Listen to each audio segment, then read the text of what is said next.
Today recipe போலி தாங்க செய்ய போகிறோம். எப்படி செய்யலாம்னு பார்க்கலாம் வாங்க. காலையில் பச்சை கலரில் தண்ணியில் ஊற வச்சுக்கலாம். 2 மணி நேரம் நல்லா ஊறட்டும். மாவு பிசைஞ்சு வச்சுக்கலாம். 1 மணி நேரம் மாவு நல்லா ஊறணும். 4 கிலோ மைதா மாவு ஆட் பண்ணிக்கலாம். அது கூட மஞ்சள் தூள் 1 ஸ்பூன், உப்பு தேவையான அளவு,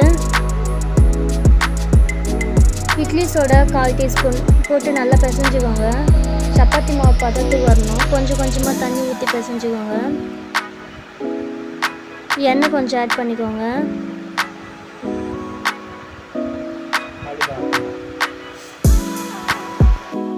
அப்பப்போ எண்ணெய் கொஞ்சம் கொஞ்சமாக விட்டு நல்லா மாவு பிசைஞ்சுக்கலாம். மாவு நல்லா பிசைஞ்சுக்கோங்க. இந்த பதத்துக்கு வர அளவுக்கு எண்ணெய் கொஞ்சமாக விட்டுட்டு நல்லா ஆட் பண்ணிவிட்டு தட்டு போட்டு மூடி வைங்க. நல்லா ஊறட்டும். நல்லா ஊறின பச்சை கடலையை நல்லா வாஷ் பண்ணிவிட்டு குக்கரில் போட்டு 3 விசில் வச்சுக்கலாம். வெல்லம் எடுத்து நறுக்கி வச்சுக்கலாம். விசில் வந்ததுமே குக்கரை ஓப்பன் பண்ணிவிட்டு மிக்ஸி ஜாரில் போட்டு நல்லா பருப்பு அரைச்சி எடுத்துக்கலாம்.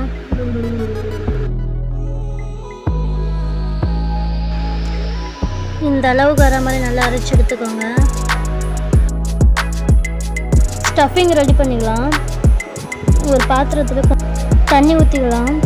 அப்புறம் நறுக்கி வச்ச வெல்லத்தை ஆட் பண்ணிக்கோங்க. நல்லா கலக்கிட்டே இருங்க. நல்லா பாகம் நல்லா வர வரைக்கும் எல்லா வெல்லமும் கரையணும். அதில் அந்த அளவுக்கு நல்லா கலக்கிட்டே இருங்க. அடி எதுவும் பிடிச்சிக்கூடாது. ஸ்லிம்மில் வச்சு கலக்கிட்டே இருங்க. ஏலக்காய் இப்போ கொஞ்சம் ஆட் பண்ணிக்கோங்க. ஒரு 2-3 ஏலக்காய் நல்லா இடித்து போட்டு ஆட் பண்ணிக்கோங்க. இது மாதிரி வரணும். இந்த பதத்துக்கு வந்ததுமே அந்த பருப்பு அரைச்சி வச்சுருந்த பச்சை கடலையே அதில் கூட கொஞ்சம் கொஞ்சமாக போட்டு ஆட் பண்ணிக்கோங்க. நல்லா கலக்கிட்டே இருங்க. இதுதாங்க பதம். இந்த அளவுக்கு வந்ததுமே ஸ்டவ் ஆஃப் பண்ணிக்கோங்க. இப்போ மாவு எடுத்துக்கலாம். பாருங்கள் எப்படி வந்திருக்கு நல்லா ஊறின பிறகு. இப்போ மாவு தேய்கிற இடத்துல கொஞ்சம் ஆயில் விட்டு நல்லா தேய்ச்சிக்கோங்க அந்த இடத்துல. இப்போ மாவு கொஞ்சோண்டு எடுத்து ரவுண்ட் பண்ணிவிட்டு வைங்க. இப்போது ரெடி பண்ண அந்த பூரணம் இருக்குல்ல, ஸ்டஃபிங் எடுத்து கொஞ்சமாக ரோல் பண்ணி வைங்க. மாவில் அந்த ஸ்டஃபிங் எடுத்து வைங்க. எல்லா இடத்துலையும் க்ளோஸ் பண்ணிவிட்டு நல்லா க்ளோஸ் பண்ணிக்கலாம்.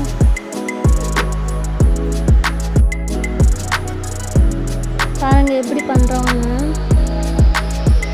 இது மாதிரி வந்தோடனே கையில் வச்சு நல்லா அழுத்துங்க. கையில் அழுத்துனது நல்லாவே வரும். ரவுண்ட் ஷேப்பில் நல்லா இருக்கும். நல்லா அழுத்தி வச்சுக்கோங்க. இப்போ எடுத்து தோசைக்கல்லில் போட்டுக்கலாம்.